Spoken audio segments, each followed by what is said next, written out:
To me, that is embodiment. Do we allow ourselves to go there, to go to those places? Do we take ourselves to those places? And taking ourselves, of course, you can say physically, but emotionally, psychologically, spiritually, educationally. Do we take ourselves to those spaces that may be uncomfortable? Maybe we've been enculturated to look down upon and not value or respect. To me, that's an embodied leadership. Hey friends, good to be back here with you today. Welcome to another episode of The Deeper Pulse. Just a quick heads up, some of you may have noticed that The Deeper Pulse is no longer streaming on Spotify. I made the call last week when I learned that the company has been running recruitment ads for ICE, the federal agency behind mass deportations and surveillance of immigrant communities here in the US. So the podcast has been pulled only from that platform indefinitely. And if you happen to have a paid Spotify subscription, I hope you'll consider joining the boycott to help me and others send a message that we stand in solidarity with undocumented and immigrant communities who are being targeted and terrorized. I recently received a list of over 800 companies that have in some way capitulated to the Trump administration, and it's a bit daunting to say the least, but we can all take baby steps as we are ready. And I'm thinking that next up for me is going to be a separation from meta platforms, so that's Facebook and Instagram, especially now that I'm reading a book called How to Stand Up to a Dictator by Maria Ressa. She is a journalist who won the Nobel Peace Prize in 2021 for her work safeguarding democracy and free expression. And she has been in many of the rooms where technocrats in power gather. And it has been a bit staggering to learn the degree to which the greed and heartlessness of these billionaires has been shaping world politics. I highly recommend her book. I'll link to it in the show notes. At any rate, I haven't stepped away from social media quite yet, but this is just to give you a heads up that if you want to hear from me after the new year and you're not already over on Patreon, I suggest popping over there just to even at the very least subscribe as a free member, because that will automatically place you on my email list. You can also become a paid subscriber and gain access to bonus content. So you can learn more about all that over at patreon.com/The Deeper Pulse. All right, moving on. Today's topic is a doozy, and I'm super excited to introduce you to my guest. But first, I'm hoping you'll hang with me for a longish lead-in to today's conversation. Because right now in the United States, a lot of us are struggling to keep up with the daily news cycle. And sadly, most of what we're seeing is no longer overhyped sensationalism. It is an actual, real deal authoritarian coup that's now moving at a pace that's hard to keep up with. And I've been thinking about this quote that's been circulating a bit lately from Naomi Schulman, who once wrote, "Nice people made the best Nazis. My mom grew up next to them. They got along, refused to make waves, looked the other way when things got ugly, and focused on happier things than politics. They were lovely people who turned their heads as their neighbors were dragged away."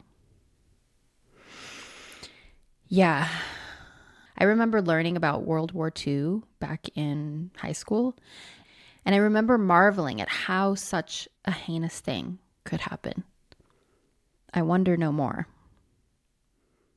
Today's episode's not going to solve the problem of fascism, but I am hoping that it will inspire each of us to zoom out rather than in just a bit in order to understand that embodiment is about more than mindful witnessing and self-regulation. There's no question that my understanding of embodiment was very much shaped by the whitewashed world of wellness. And truth be told, as a complex PTSD trauma survivor, I found body awareness practices personally quite liberating. If you circle all the way back to the earliest days of this podcast, you're going to hear me waxing poetic about how mindfulness, body awareness practices, and embodiment profoundly impacted my life. I am not here to make light of any of that. It stands. And yet, finally, at age 50, I am able to acknowledge how all knowledge was and is shaped by power. What I learned about embodiment, like why it mattered and what it was for, there was a lot of lip service around universal truth, but ultimately the practices themselves were pretty much designed to keep me endlessly navel-gazing. Because the logic went something like this. If I continue to better myself, then I will become a better person. And as a better person, I will be better suited to respond to a chaotic world. It's me, calmer, self-regulated, peaceful, and never, ever unruly. I was once told by a therapist that my superpower is my ability to metabolize emotion, anger in particular. Like to sit in the middle of a shit show, never allowing my feelings to bubble over or rip through me and control my responses. I think she used the word superpower a little tongue-in-cheek, because in the moment she was really trying to make a point. I wasn't telling the truth about how I was feeling inside. I was spending all my energy shutting it down. Now, self-regulation is important, for sure, but to what end? That is the critical question. I had learned really early on to override my impulses. So, New Age wellness spaces, I was a star pupil. I understood the assignment, that the alarm sounding in my body, that it was my job to silence it, invisibly, stealthily, without anyone ever knowing. And when in certain cases the message was one that couldn't be ignored, then it was my duty to deliver painful truths with sugar-coated temperance. I was able to name sensations in my body, label emotions clearly, tell you how my childhood trauma had shaped me into the person standing before you. Embodiment happened. But ultimately, its primary function was self-control. All of this, I was told, is a sign of mastery. This made for a pretty narcissistic orientation to life. And, I'm sorry to say, a casual indifference to politics and matters of justice. I mean, I'm not proud of it, but that was me for most of my adult life. And I don't think it's an accident. Circling back to the last episode where we spoke about Michel Foucault and his assertion that modern power doesn't make us do or not do things so much as it teaches us to want to conform to what the system has in mind for us. So I guess what I'm saying is embodiment, it is and can be a beautiful thing, but what matters most is what we place it in service to. Speaking of last week's episode, Dr. Wilson's research reminds us that hierarchies have, for centuries, quite literally, ruled the day.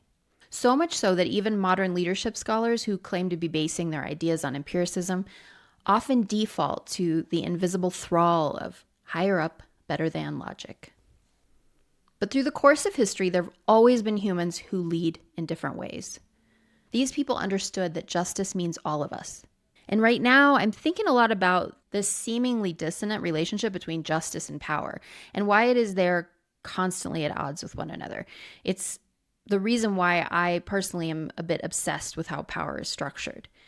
Because politics is, by definition, strategic in its aim. It's about winning or maintaining power. While justice is a commitment to truth and equity. It's about making repairs and engaging in ethical transformation toward a common good. Now, in an ideal world, politics would be the means to the justice that we seek. That sounds super simple on paper. It's written into the US Constitution, and truth be told, this is pretty much the promise at the heart of every culty vow I've ever taken.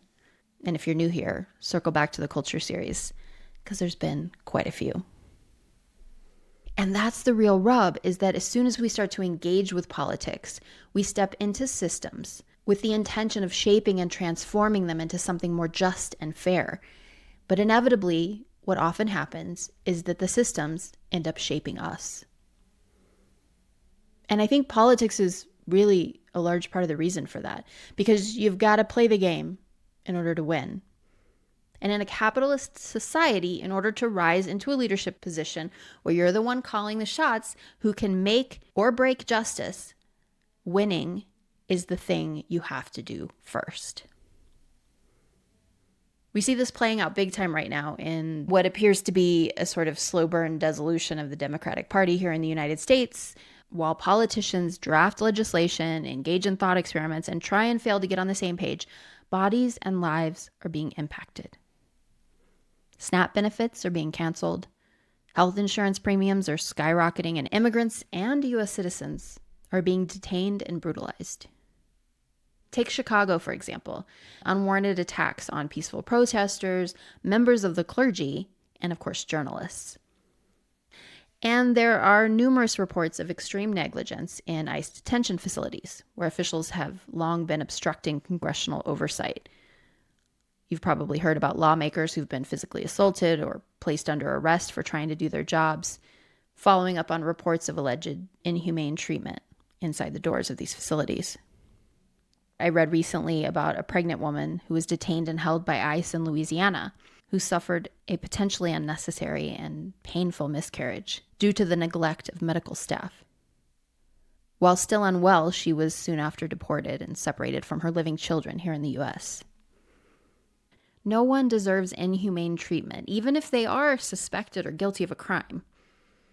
And also, in many of these cases, what crime exactly are they guilty of? Deportations are happening to people who show up for legally pre-scheduled immigration hearings. Small children, some of them pre-verbal, are being placed before judges, infants in charge of their own legal defense. Boats in the water surrounding Venezuela that are being decimated by drone attacks. So far, at least 60 people have been killed. I mean, really, y'all, what fresh hell is this? It's abject cruelty. It's madmen playing politics with people's lives. There's a reason why critical theory is being banned from schools, because it requires us to look critically at the history of this country and the fact that it was born of brutality. The slaughtering of 90% of all native populations, the abuse and forced assimilation of the children who remained, the physical and structural exploitation of enslaved Africans who, after over 200 years of indignity, were emancipated for the blink of an eye, before Jim Crow-era politics asserted its laundered forms of racialized injustice. The civil rights resistance led to some critical legislation, but white supremacy found other ways to assert its dominance through the criminal justice system, for example, which to this day is fraught with bias and racial disparities. On October 23rd, the state of Alabama executed Anthony Boyd. Boyd was a 54-year-old black man. He'd been arrested for murder in 1993 at the age of 21. Several witnesses testified that Boyd was at a party the night that the crime was committed, and there was no forensic evidence linking him to the scene. Only a single co-defendant, who had been reportedly incentivized to testify against him. In a ruling of 10-2, a jury convicted Boyd of murder, recommending the death penalty. He maintained his innocence, challenged his conviction and sentence repeatedly, but without success. Not long ago, after being incarcerated for 3 decades, he petitioned the U.S. Supreme Court with a request for mercy regarding the arrangements surrounding his planned execution. He was to be killed using nitrogen suffocation, a torturous and rarely used approach that in the past has led to massive distress and prolonged physical and psychological agony. Citing the 8th Amendment, which prohibits use of cruel and unusual punishment, Boyd and his lawyers requested death by firing squad. The conservative majority of the U.S. Supreme Court denied Boyd's request, refusing even to comment. All 3 liberal justices expressed their dissent.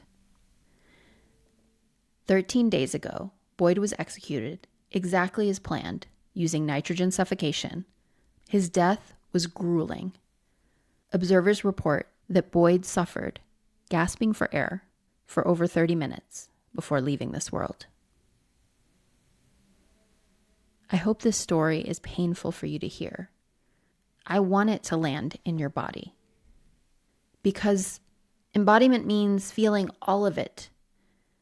It isn't just an introspective and personal pursuit.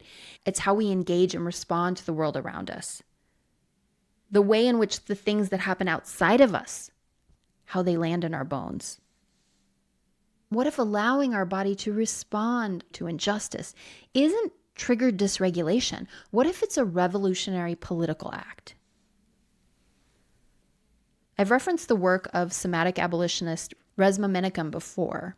who argues that racial trauma, both oppression and its perpetuation, that it lives inside of our nervous systems, and that healing requires each of us to disrupt the ways in which we have embodied racial hierarchies, the ways in which we, through our responses and lack thereof, might be unconsciously reenacting them. Disruption is messy because it means defying culturally accepted scripts in favor of something more honest and just. Which brings me to today's conversation. I met Dr. Lesa Clark at a Women in Leadership conference back in June. We attended a few sessions together, but we got to know each other best through long walks between our shared hotel and the event venue. And it was through these conversations that I began thinking differently about a number of things, including some things I thought I understood really well, like mindfulness, embodiment, and what it means to be committed to something larger than ourselves. For me, the insights garnered in a conversation with Lesa, they always linger. And I'm so grateful for her willingness and generosity to sit down and have this conversation with me, for you, and in service to all of us. Dr. Lesa C. Clark is a strategic leader with expertise in intercultural engagement, leadership development, and equity. With over 20 years of experience, she empowers organizations and individuals to cultivate inclusive cultures that prioritize diversity and facilitate authentic cross-cultural engagement. As the former executive director for intercultural relations and women's and gender equity centers at Old Dominion University, Dr. Clark spearheaded collaborative campus-wide DEI initiatives. She developed and instructed courses centered on cultural humility, connecting this framework to cultural competency and emotional intelligence. She recently completed a 3-year research project that foregrounds the leadership of Black birth workers, a designation frequently overlooked in both academic literature and professional settings. Dr. Lesa Clark demonstrates how culturally grounded ancestral practices challenge inequitable systems, dismantle harmful practices, and advance more responsive and equitable maternal health care. Additionally, her work explores the leadership of Black women in Kenya, South Africa, and the United States, offering a comprehensive global and historical analysis of intersectional leadership and advocacy. Dr. Clark has advanced intersectional leadership paradigms that promote inclusion, respect, and equity, envisioning and enabling the development of systems and communities in which all members are empowered to flourish, thrive, and lead effectively. Here is my conversation with Dr. Lesa Clark.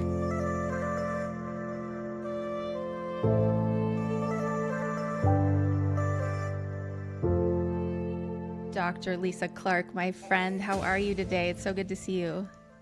It is an honor and a pleasure to be in your space with you.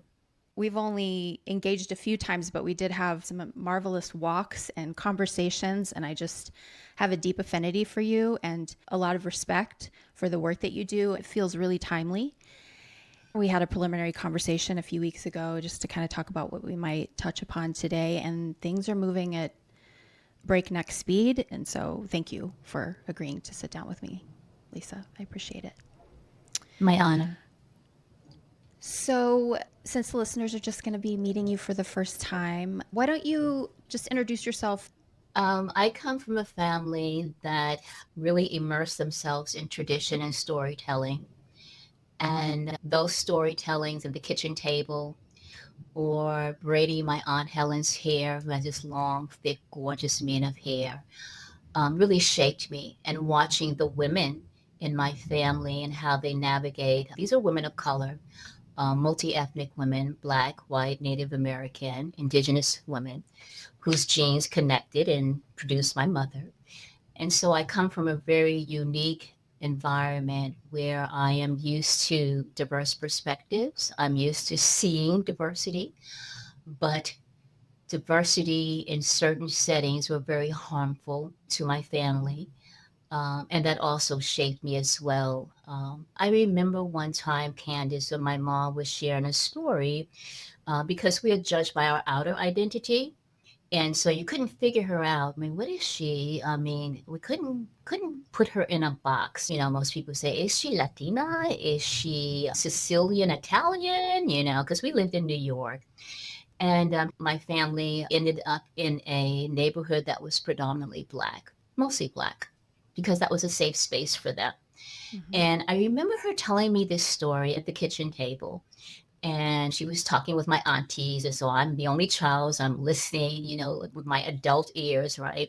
And she talked about a story of how she got so many times got beaten up and hair pulled and just pulverized by her fellow classmates because of the way she looked and perhaps maybe didn't fit in.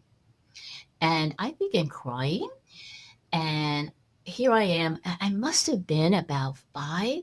And I said, Mommy, I am going to grow up and I'm going to make this world a better place so no one ever has to get beaten for how they look. And I remember that. And here I am Mm-hmm. many years later trying to make a world a better place so folks don't get beat up based upon who they love, based upon how they look, based upon their religion or not religion, et cetera, et cetera, et cetera, sexual orientation. And so that really, really shaped and really put me on the trajectory of social justice and creating systems of equity and fairness because, again, I promised my mom that I was going to make this world a better place. Yeah. I remember that. So the roots run deep for you. Very, very, very deep.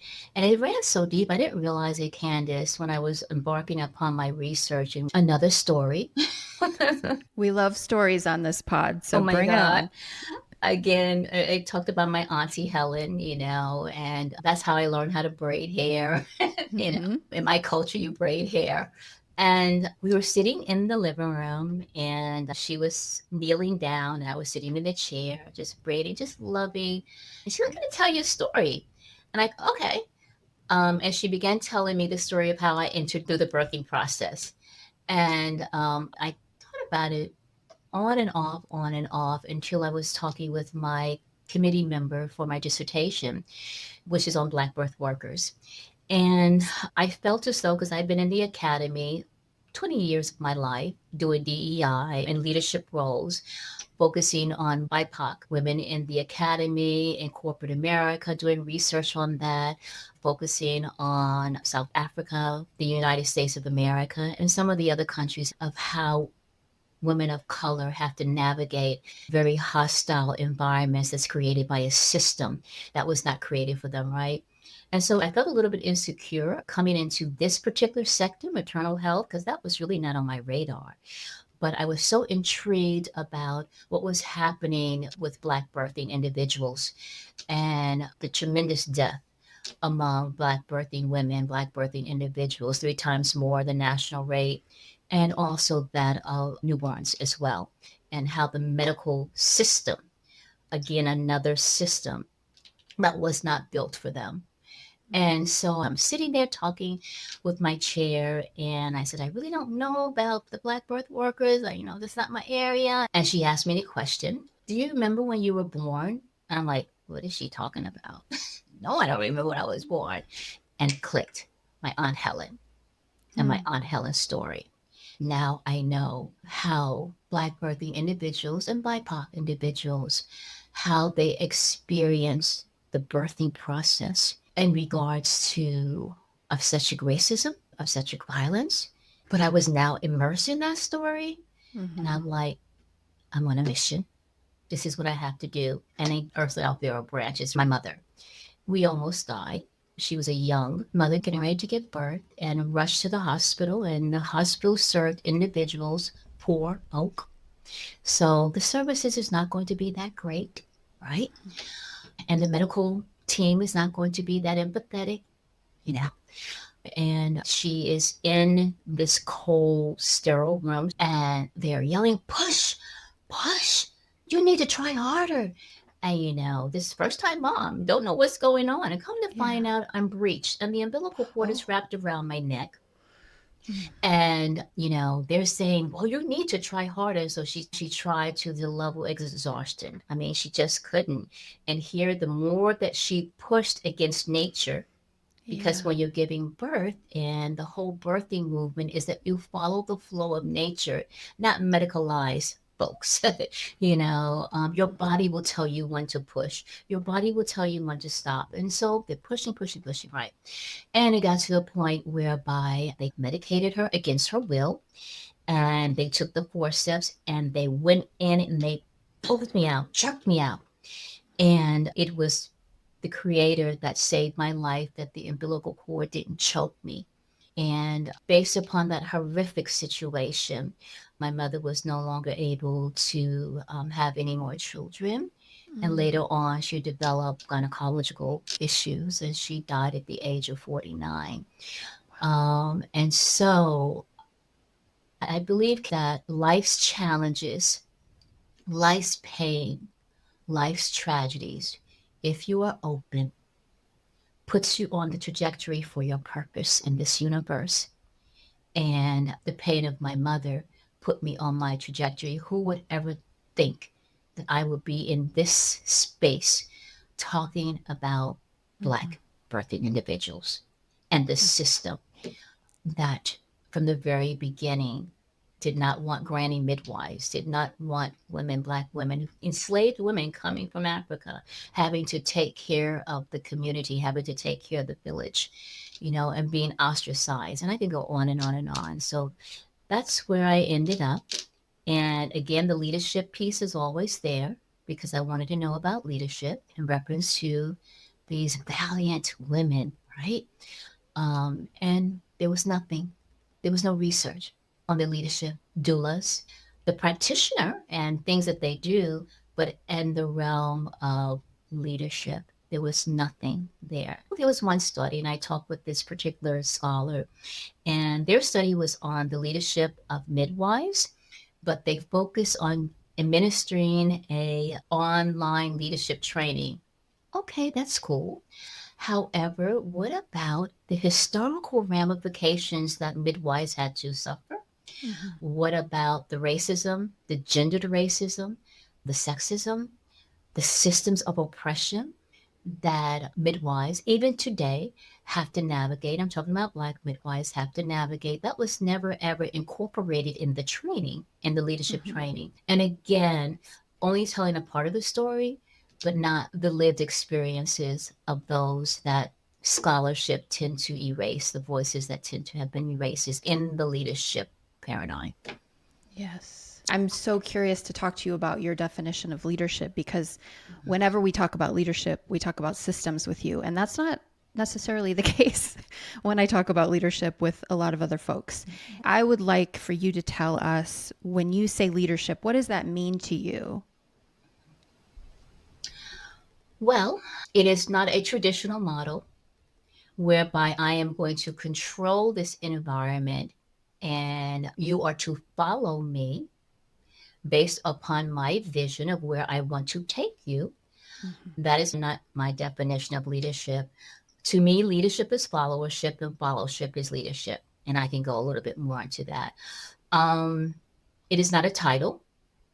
And I don't like to use the word leadership because it puts you on a platform whereby we honor you because we have been trained to honor our leaders no matter Yeah. what sector they're in. But if you are not culturally humbling yourself, then to me, you're not a leader. If you are not liberating, to me, you're not a leader. And liberation means that, oh, I must liberate Candace because she's my follower. But liberating the essence of who you are, the who you are, because we're shaped by society, right? Be it good or be it bad. And we bring those values, those mores into our leadership style. Leadership is just a reflection of who you are.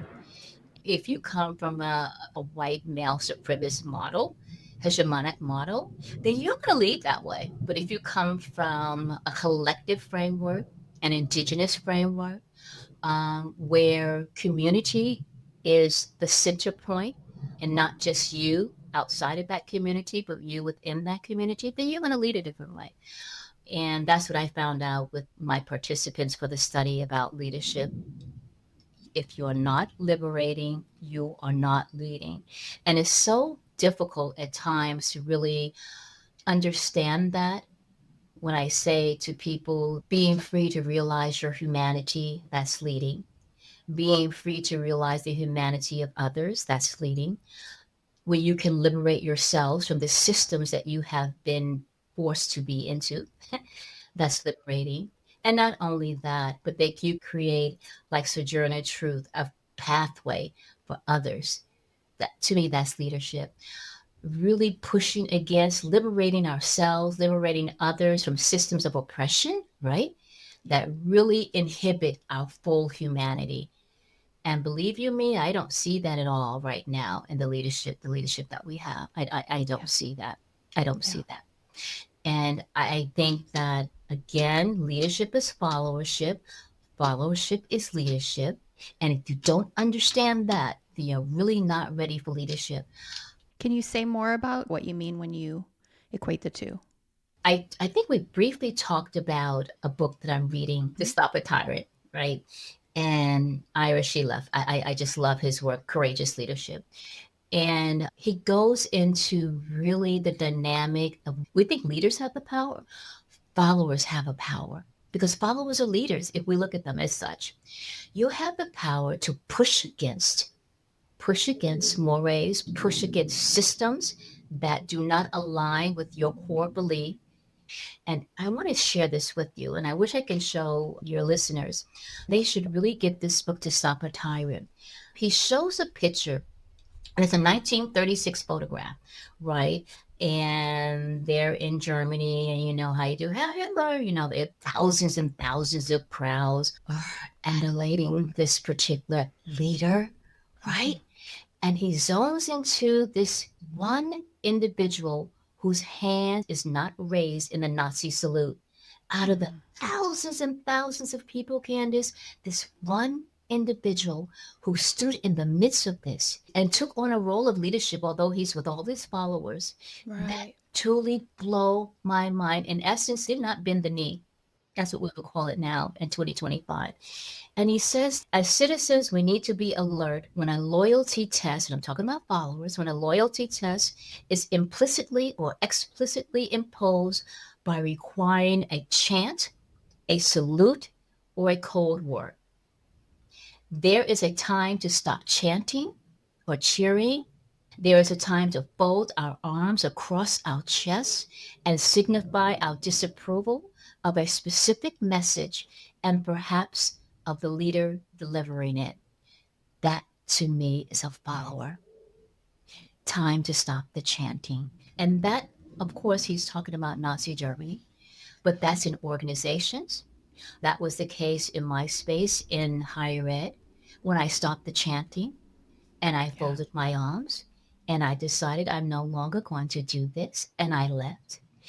There is Myerston. I really love what she does. She talks about tempered radicalism. That's a followership where you know how to rock the boat without falling out. And sometimes you have to put on your safety jacket and get out of the boat. But to me, that's followership. And to me, that's leadership. So I just wanted to share that. That picture was just embedded in my mind. And I want to be that individual in the midst of all that's going on right now. And what also these Black birth workers did, when you're talking from a historical perspective, they did not chant what the medical system was saying, that Black women are inferior, women of color are inferior, you are to treat them as animals. Did you not know that the father of American gynecology did horrific, horrific studies on enslaved young girls to find solutions, right? Did not medicate them, gave them morphine. They became addicted to the morphine so he can understand why these certain things that when we were going through. Once he found the results, then he took the results and applied it to his white patients. Okay, so that's Yeah. the history that we're dealing with. And Yep. I thought about that when you asked me earlier, how are you doing? And I was silent and I was thinking, how do I stop the chant? How do I stop the chant that I'm hearing right now? And I don't mean to be emotional, You can be emotional. you know, how do I fold my arms across my chest and show I disapprove of this and I will not tolerate this? And how do I get others to stop the chant? Yes. I hope that makes a little bit of sense. It does. And there's so many places we could go with this. I Oh, mean, yeah. just Oh, what's yeah. coming to mind, of course, is your ancestors and the Yeah. civil rights movement and Oh, yeah. the models that have been set that we can look toward in terms of what this looks like. I think it's important to look historically, and we can go there in terms of how it connects to DEI and what that really means. I think it's going to be really important for us to clarify definitions that's become propagandized on the right and turned into something that is very superficial and distorted. And I think it's important we talk about that. But before we do, I just want to really underscore this piece around followership that I think is so important. I really resonate with, and how I really see this time as, it's easy to see it as a crisis of leadership, but it's really a crisis of followership if we don't step up and do what you're saying and stand and fold our arms and resist. It may be confusing to people. I'm continually taking a critical perspective when it comes to leadership. And we're also in this conversation saying we need to see leadership for what it is really, what its potential is, and not the colonizer logic that has been applied to it. It brings me back to a conversation we had recently, and you were talking about embodied leadership in a way that I think is really important. Your understanding of what an embodiment of leadership really means, that it's not this, from a wellness perspective, neoliberal project of like navel-gazing and becoming an embodied leader. It is a boots on the ground, bodies in the way of type of leadership. Will you talk a little bit about some of that and share that with the listeners? When I think of embodied leadership, I think of this. As a leader, is your body a tool of liberation? Is your body a tool of liberation? That's embodied leadership. I went to this one training that talked about mindful leadership. It was quite interesting because that's not my area that I really delve into, but I'm so conscientious of mindfulness and I have a different conceptualization of what mindfulness is. And it was, like you said, individuals were focused on how they were feeling and how their body was reacting in certain spaces. And it was very interesting to me because when I think of embodied leadership, I don't focus on, as you put it, my navel. I focus on how is my body a tool to bring forth liberation, and Hmm. however that liberation is defined within that context. It is a holistic approach. Embodied leadership is a holistic approach that honors and celebrates the embodied experiences of others.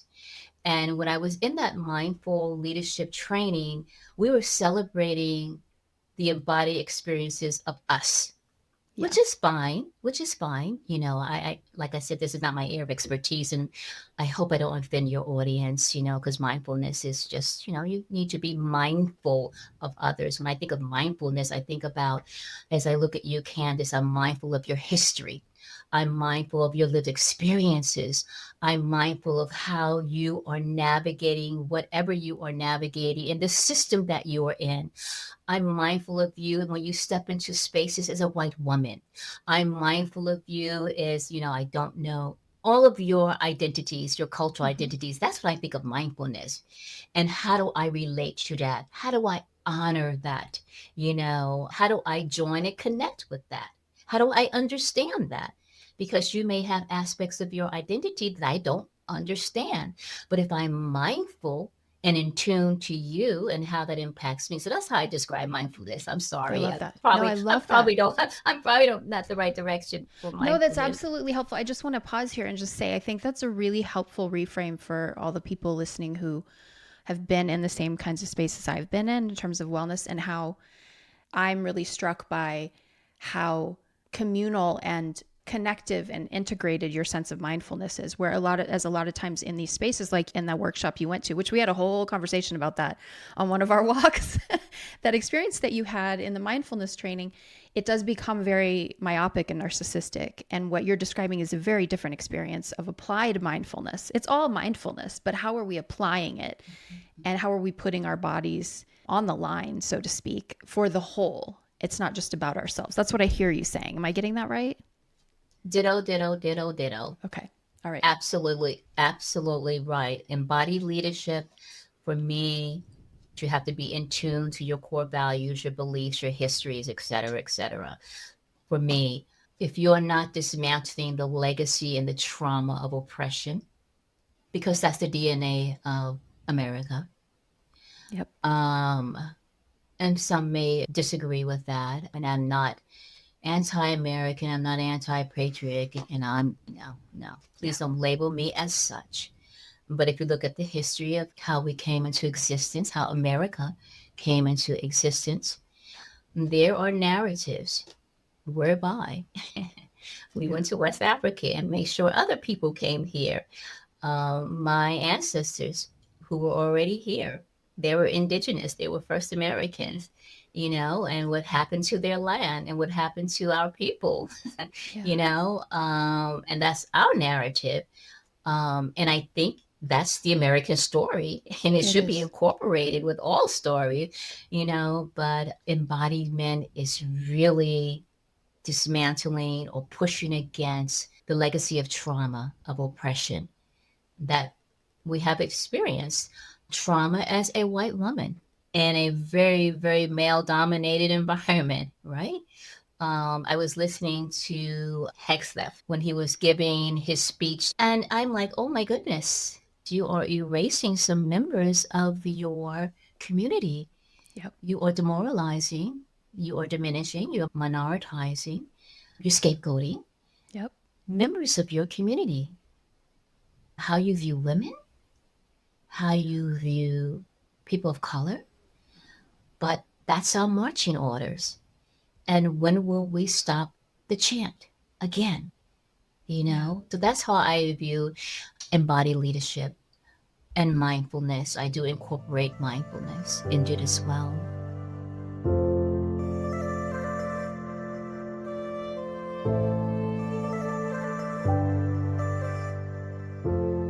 One of the things that really struck me when we were speaking about embodied leadership, you said, I wrote it down, it really struck me.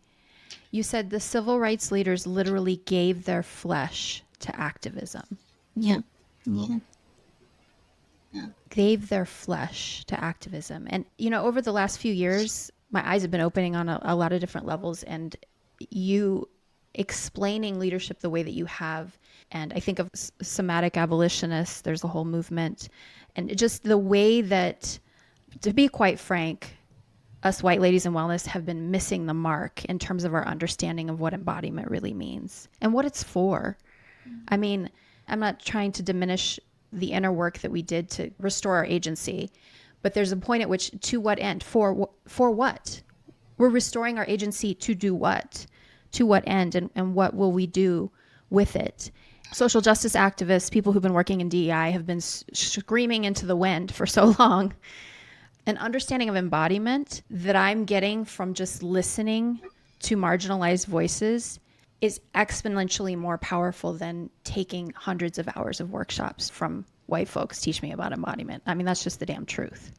I don't want to make this about me, but I want to circle back to this question around the flesh of leadership and the leprosy of leadership, and can we heal it? How do we heal it? And is that kind of what we're talking about? Are we talking about the same thing? Because I think this embodiment piece is really important, especially for the Deeper Pulse audience, for folks who have spent so much time getting into their bodies and becoming mindful and want to do something right now, want to know, how do we become embodied followers / leaders / people who are making a damn difference in this crazy world? Candace, I really honor you. I've learned so much from you. I appreciate your transparency and your braveness, your courage to go there. to go there. And to me, that is embodiment.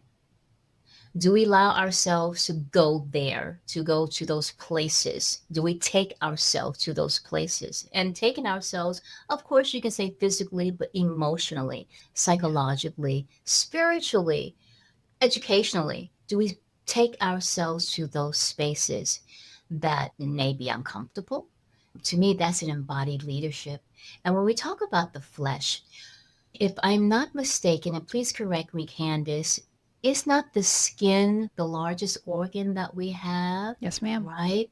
And so I thought about that and I thought about the flesh of leadership, the flesh of leadership. The leader's flesh is comprehensive, how they show up, what they do with their flesh can bring forth light into darkness or can propel darkness. Hmm. When I think of the flesh of our current leader, I call that rancid leadership. Yeah. And we talked about this.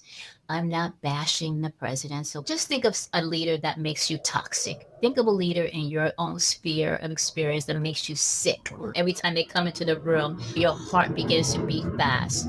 Your palms get sweaty. You don't know what they're going to say, right? Mm. That's a rancid leader. The flesh has now pulverated the environment and created an environment of toxicity, created an environment that is not healthy, created an environment where you're not thriving, you're not excelling, you're dying, and you're becoming more poisonous. A courageous leader slash follower would not allow that to occur, would not let that rancid poison take a hold of their own embodiment. A narcissistic follower would revel in that. And we see so many Yeah. narcissistic followers who really are bathing into the rancidness and poisonous of this leader That's right. or any leader. So I don't, you know what I'm Sure. saying? Yeah. And so when I think of in my research, the granny midwives, the enslaved women, social justice activists, feminist groups, well, some of them actually did give their flesh, gave their life, Yeah. were killed, were Yeah. killed, but let's expand the terminology of flesh. Flesh is your emotions. Flesh is how you perceive things. It is a living thing that really consists of who you are, make up who you are. Your philosophical view on things, your ideology, your values, right? All of those things, those are the cells of your flesh, for lack of a better word, right? Hmm. The Hmm. cells of your flesh, and some cells are cancerous, Yeah. Candace. Yeah. Many of the activists, especially those within the enslaved communities, we have what's called follow the North Star. I'm quite sure you've heard of that term. What is your North Star? Where is your North Star leading you? That will determine the type of flesh as a leader you have. You know what I mean? We don't tend to think that way as leaders because we've been trained. I mean, there's like 35,000 definitions of leadership in the year 2015. 35,000 leadership definitions. Oh my goodness. Okay, so we should have it together by now. You would think. But give me the leadership prototype. When I do training, I say, what is your leadership prototype? When you think of a leader, what do you think of? If people are honest, they think of white male, Yep. you know, white Yep. male, Hmm. not gay. Hmm.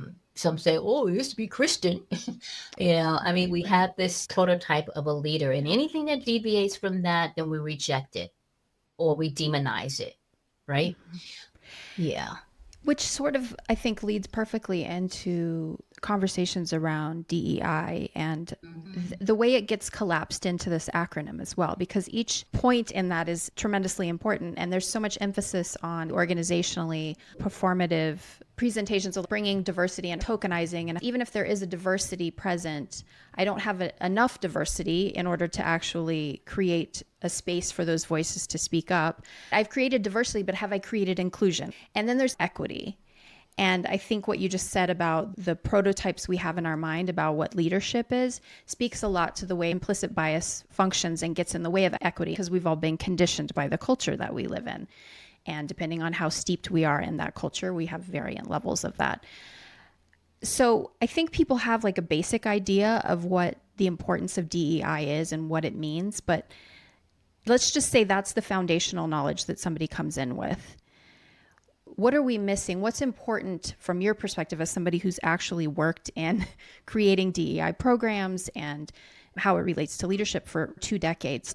What more is there to say that needs to be said right now more than ever so that people really understand why it's so important? That is an excellent question. I entered the DEI space because it was a calling.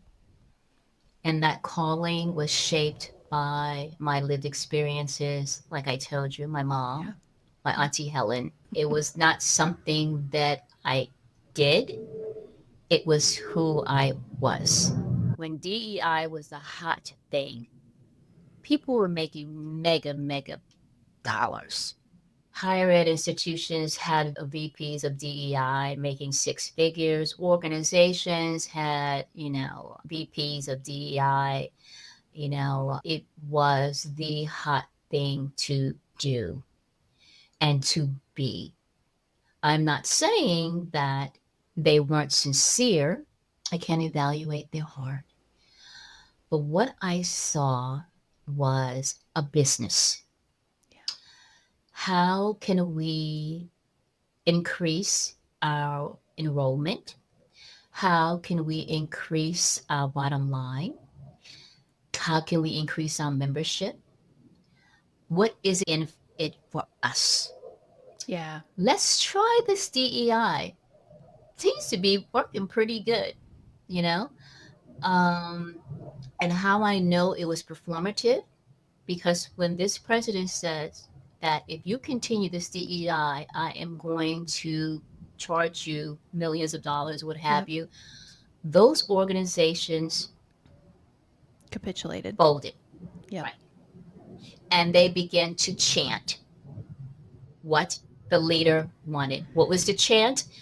Shut down the DEI offices, remove individuals who have hold that position, just relocate them on university campuses. If you're pro-Palestinian, shut it down and make sure that this institution no longer receives grant funding. Mm-hmm. Whatever the case is. And what happened? These organizations, they chanted what the leader wanted. I am very disappointed. It takes courage to be that one person. Said, I will not do this. Yeah. I will not. Okay, you can make. Okay, I have to come to the rally. Okay. I'm here, but I'm not going to do this. You know, and it takes courage. It takes courage to do something like that. And how do you become courageous in the midst of you may lose all that you value? You know, when I left higher ed, I remember the meeting that I had with my VP and my AVP, and I informed them that I'm going to leave because my purpose is no longer here. And I had a very good position, but that I felt sounds of chanting, lack of a better word, just Mm. just little sounds of chanting. Yeah. I did not know it was going to end up like this. 2 years later, like, oh my God, I'm so glad I left. Oh my God, because it's become so corrupt. No, no, let me retract that. There are so many people doing good work, so many activists still pushing and shoving because it's who they are. It's their purpose. It's their North Star. They've embodied it. They There you go. Yeah. There you go. There you go. You can't help but if you embody it, There that's you go. integrity, right? There you There's no go. other option. And that's where we need to focus. And I'm not saying this is the solution, but one thing that is important is that we become embodied in our values. That our values aren't just sound bites we tweet or post every so often, that it's not I just agree. virtue signaling, that we embody our values so that we're not just willing, we have no choice but to, because we've embodied it, right? I mean, it sounds, even as I'm saying it though, I'm like, it sounds so idealistic, but on another level, it doesn't, because, I feel like I can't but not speak up right now. And that's a function of the values that I have embodied. And I have a long way to go in other areas, and I have a lot of courage to embody yet still. But it does feel like that, right, Lisa? I'm going back to the image that you painted the picture so beautifully of the guy at the rally and refusing to put his arm up. My arm will not go up. It is not an option for me to bow to this. And I think your explanation of the embodiment of the leadership is so important too when we look at these organizations who did just fold. And it clearly, like you said, I know it was performative because they stopped doing it as soon as they were ordered. Whereas if they truly had embodied the promise, the purpose of DEI, it would not be an option to dismantle. It would be part of the lifeblood of the organization itself. I just spoke with somebody yesterday, actually, who is a dear friend of mine. She's a Black woman who's worked for an organization for many years. And I asked her, like, what's happened within your company? Are you safe there? What's going on? And she said, I'm very fortunate because my company was doing DEI way before it was cool. Love it. And they have not budged an inch because it's part of the culture. And it's not even DEI anymore. It's just part of the culture, right? Where inclusion is part of the culture. And we have pockets of hope in regards to that. I mean, in the work that you did, you saw it work and stick, I would imagine, didn't you? I had a VP that was very, very supportive. We did what was called a cultural scan of our department and really wanted to hear the voices of the members of that particular department in reference to their sense of belonging, their sense of identity. Did they feel valued? What was their interaction with their supervisor, their leader, what have you? And, it was a very comprehensive study that we did. And that was because of the support of that leader that I reported to, who had the same vision that I had. And again, there's a term, and I love Donna Lacken, there's a term, lead beautifully. And leading beautifully means honoring and bringing healing and bringing hope, empowering. That's leading beautifully, right? And we were allowed to lead beautifully. Um, and then, I left, and then, well, that person left before me. And I don't know what's going on there now. The same fervor is not, my understanding is not there. Yeah. Departments have been shifted. And, I'm not saying that they're anti DEI, but the state that we live in is a Republican governor. And so universities, are beholden to making sure that they get the funding. Yeah. And to get the funding, you have to do the chant and you have to raise the arm. So, yeah, but there was one institution in the state that I am in, and they were coming after this institution hardcore, hardcore, hardcore, and decided that we will not chant, we will not adhere to your mandate. And the Board of Visitors surrounded this particular university president. He was threatened, I'm going to fire you, blah, blah, blah, blah, because many of the university presidents have been fired across the nation. And that university president stood their ground. And those courageous followers, which I call them liberating gatekeepers, because that's what we are, gatekeepers, you know? Yeah. And so they banded together, and he's still there.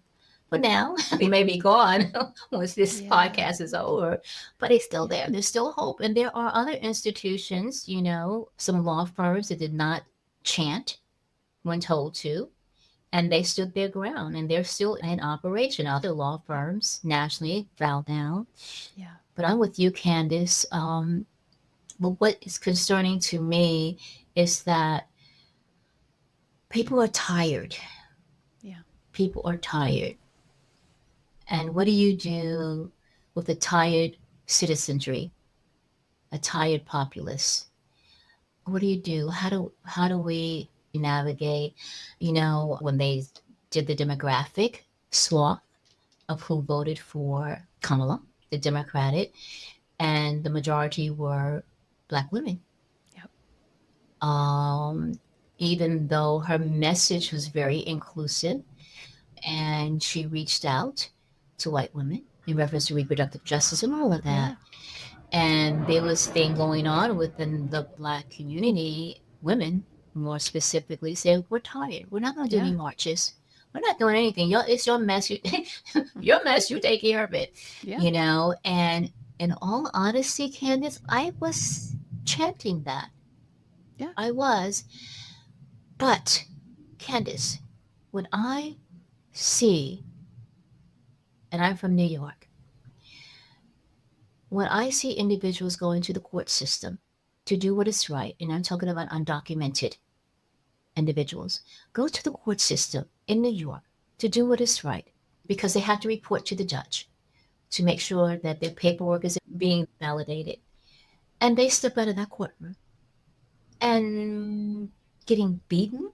Yeah. The woman's hair is dragged. The children are looking at their mommy and poppy. Yeah. I told my friends, I'm tired, but you know what? There's this old spiritual song that says, wade in the water, wade in the water, wade in the water. I ain't got time to be here. Ain't got long to stay here, but I'm going to wade in the water.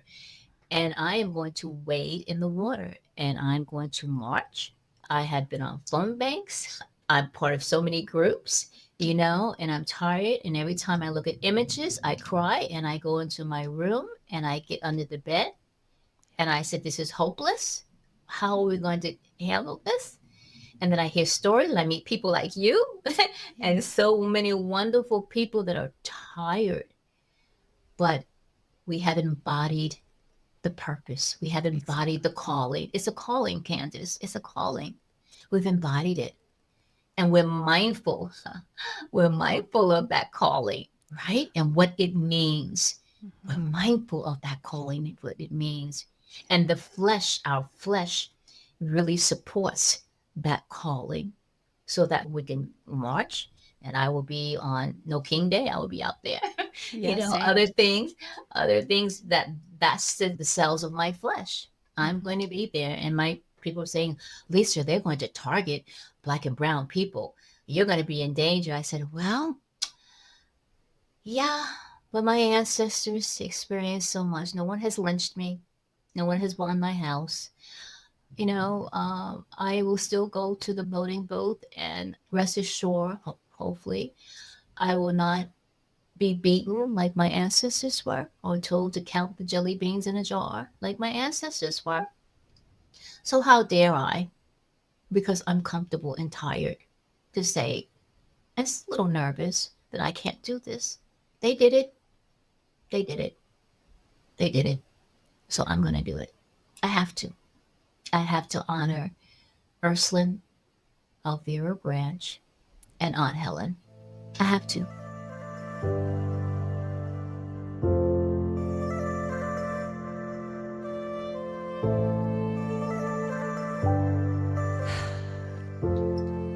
All your friends that say I'm tired, your friends, your ancestors, your family members. I mean, honestly, if y'all wanted to sit it out, I'd be like, I totally get that. It is absolutely our turn and then some. And when I think about the embodiment piece and like embodying our Yes. values and being Yes. out in a march with you and Yes. others, and Yes. I would hope that just like you described the way in which the people, the courageous followers, circled around that leader within a university, I want for us as humans to do that for each other. That it Yes. doesn't have to be the leader who has Yes. like the the societally ordained position in order for us to defend and protect, that I would like to think that if we were ever at a march together and somebody was threatening to you, that I would put my body in between you and them. Like I would like to think that I would, and that a bunch of people would stand arm in arm with me, and that the flesh would extend itself. That Oh, it's, that's beautiful. you know, I think that's really what I'm getting when I think about the being tired. And I mean, it's by design. They're trying to wear us down and traumatize us and make it so that we won't turn up. And I think the thing that will keep us vertical is each other. You know, when we can't do it anymore, we can't hold ourselves up. Like you can reach out to me, I can reach out to you, and you know, it ripples outward and say, I'm tired and I'm can't sleep at night because of the image I just saw. And we Right. show up for the people who aren't able, because there's some people who they can't. They simply cannot. Like we all have to weigh the costs and decide for ourselves Right. what the embodiment of our values looks like. Right. And for Right. me and you, it's showing up. And for Right. others, it might be different. But if we share values, we share the same mission, I guess, the same purpose, even if it looks different and our histories are different. And that's one of the things I appreciate so much of talking with you is, you know, we talked about this process of decolonizing ourselves and how colonization shows up very differently in your body than it does in my body.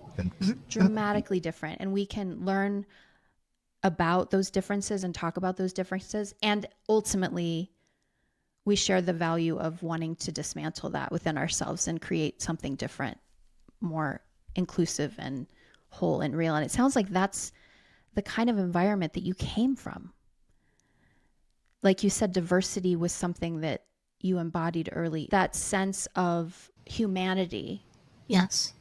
and interconnected was present for you as a child. And you have been so generous to spend so much time helping others to understand what that can look and feel like. And you are an embodied leader. And I just learned so much from sitting across from you and hearing you describe things and help me to understand things in ways I haven't before. And I am grateful to you and to your mama and your aunt and all of you that have been trying to turn the light on in a very dark room for a very long time. And yeah, I'm just really grateful. I just had an image of ancestors escaping, and they were very strategic. They were a community. They watched out for each other, seeking that North Star to freedom.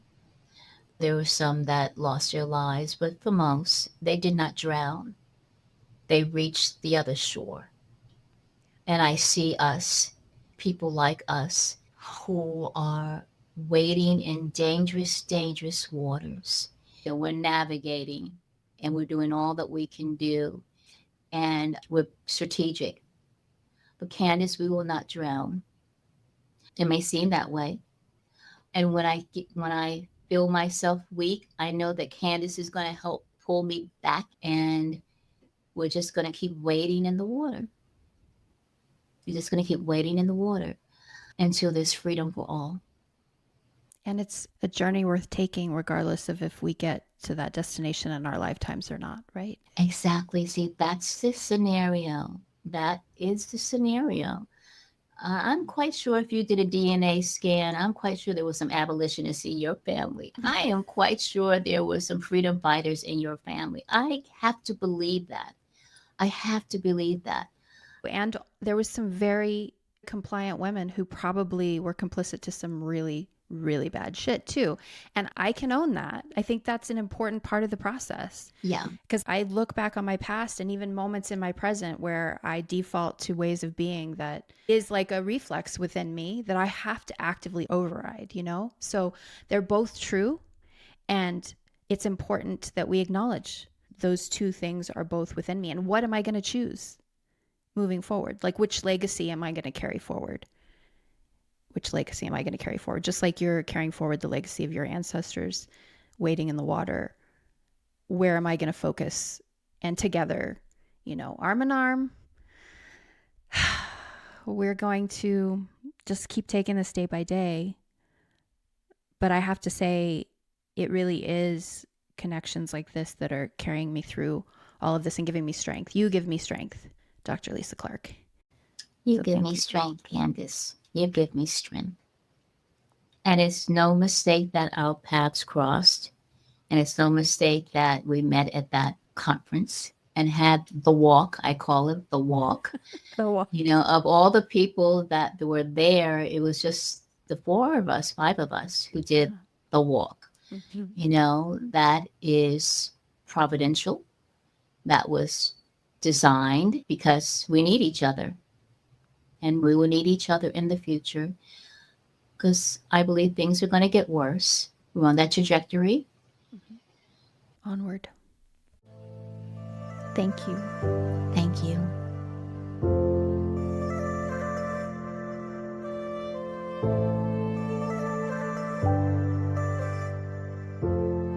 Huge thanks to Dr. Lesa Clark for sharing her time and hard-earned wisdom with all of us. I really hope this conversation moved you, or at the very least, has you thinking about your own perspectives in new ways. As we wrap today's episode, let us again not forget that politics is far from hypothetical. It's not a thought experiment or a spiritually contemplated move on a metaphysical chessboard. It's a reality that can turn on a dime and physically impose its whims, resulting in things like empty bellies and bruised bodies. As we're learning the hard way, we can't really turn our back on politics because, as they say, if you don't do politics, politics does you. If we want a country that stands for what we say it stands for, we have to embody our values in real time. Thanks again for listening. I'll be back in a couple of weeks with a brand new episode. Bye for now.